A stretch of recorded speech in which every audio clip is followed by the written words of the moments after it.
Good morning, afternoon, and evening, everyone. Today is April 22nd, 2022, and this is a progress update from the Functionland Dev Team. In the past month, we have continued work on Fotos, a Web3 mobile app for backing up and sharing personal photos and video, Box, our reference implementation of the Fula Protocol, as well as Fula itself, a protocol for dApp developers that provides an alternative to working with traditional cloud platforms. In the latest release of Fotos, users are now able to batch select and delete photos from their gallery and perform thumb scroll to quickly scroll back to a previous moment in time. On the Fula front, we have completed developer previews for user stories around encryption, availability, and file syncing. And now Mehdi will give us an update on FulaSec. Hi, I am Mehdi, and in this video I'm going to give you an update about the development progress for data security on the Fula network. With the latest update on the Fula repository, we have added FulaSec, a library that enables the developers to create, backup, and restore digital identities.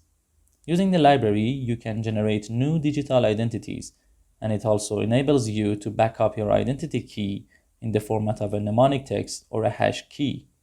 Digital identities created by FulaSec are fully compatible with the DID specification provided by W3C. We have also added new capabilities for encryption and decryption of the data. The user's data can now be stored on the box fully encrypted. The encryption and decryption happen on the edge peer with the help of new methods added to the Fula client and FulaSec libraries. This way, the users can be 100% sure that their data is fully encrypted, even when it is getting transferred on the channel. Since we are using AES for data encryption and JWE asymmetric encryption for key access management, the data gets encrypted with high performance and is only decryptable by the owner. These algorithms enable us to manage also sharing policies and access control lists, which will be the next update on the FulaSec and Fula client libraries. The React Gallery example application is now updated to support encrypted data storage and client-side encryption.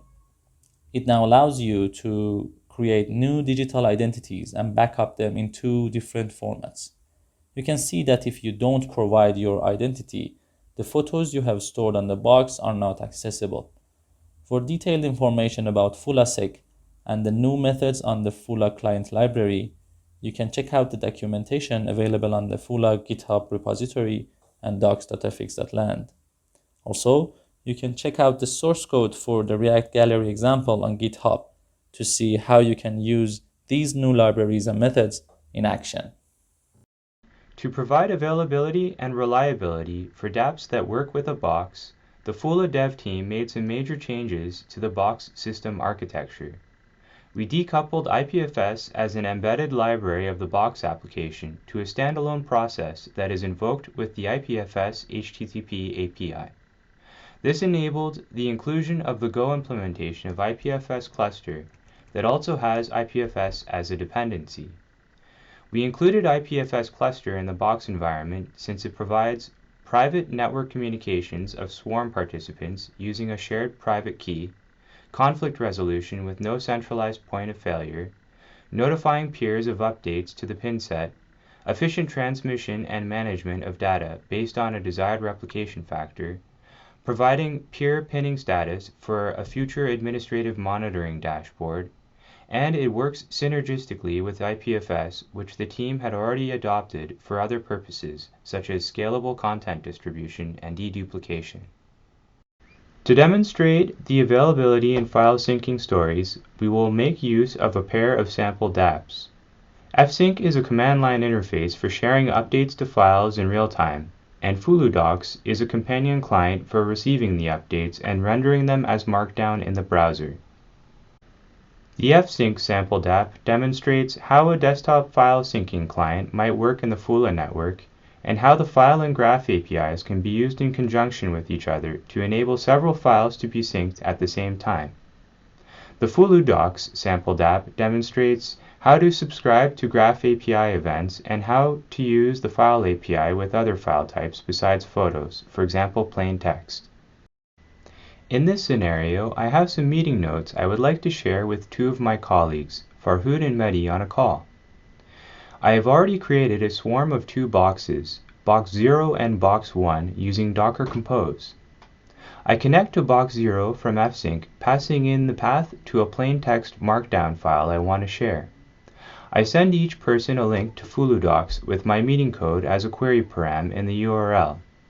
They connect to each box from the FuluDocs client, and the markdown file is rendered in the browser. I edit the file, and the updates are reflected in each browser window in real time. I take down box 1, and I make edits to the shared text file again. Mehdi is unable to view the updates in the client because he connected to box 1. However, Farhud is still able to view the updates since he connected to box 0. Mehdi is also able to connect to box 0 and recover the latest updates to the document. I close the fsync application, and everyone is still able to view the notes after the meeting because they are permanently saved by each healthy box. In the future, the fsync and FuluDocs dApps could accept a list of box peer IDs and auto-connect to another available box in the swarm if a connection is lost. However, for demo purposes, we are doing this manually. Also, since we are using libp2p, we could also make the browser clients talk directly to the fsync application, thus cutting out a hop in the round trip of the connection and reducing latency. However, once again, we had each client connect to each box in the swarm to demonstrate that the connection to one of the boxes is in fact lost and how the recovery process could work. Regardless, for certain use cases, this network topology might still be optimal. For example, let's say a box owner wanted to watch the football game on 3 different devices, one in their family room, one in their kitchen, and one on their phone. They could minimize bandwidth by streaming the game directly to the box and then multicasting the stream to each device that is sitting behind their home network. That is the beauty of libp2p. Since each device in the network is considered a peer, it provides the developer with a straightforward way to cover different topologies depending on the use case.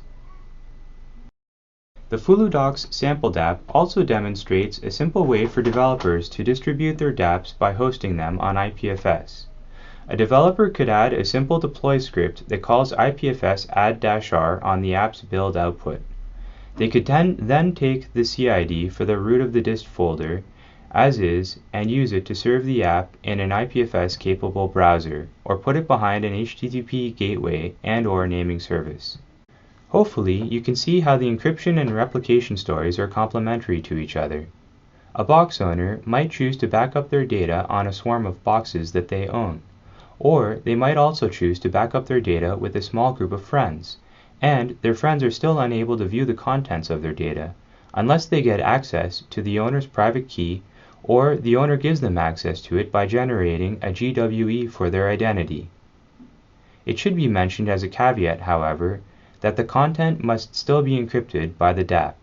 For example, fsync is not currently making use of the Fula encryption protocol, so anyone with the link and box peer ID will be able to view the contents of the file as long as the box is making that content available. In the future, fsync and FuluDocs will be updated to make use of the owner's private key and encrypt the document's contents, as privacy should be on by default. Besides encryption, we will also showcase an additional security layer based on an ACL in a future release that will give box owners additional protection over how outsiders can access their content. That's it for the April 22nd update. As always, the Functionland Dev Team looks forward to updating you again in the near future.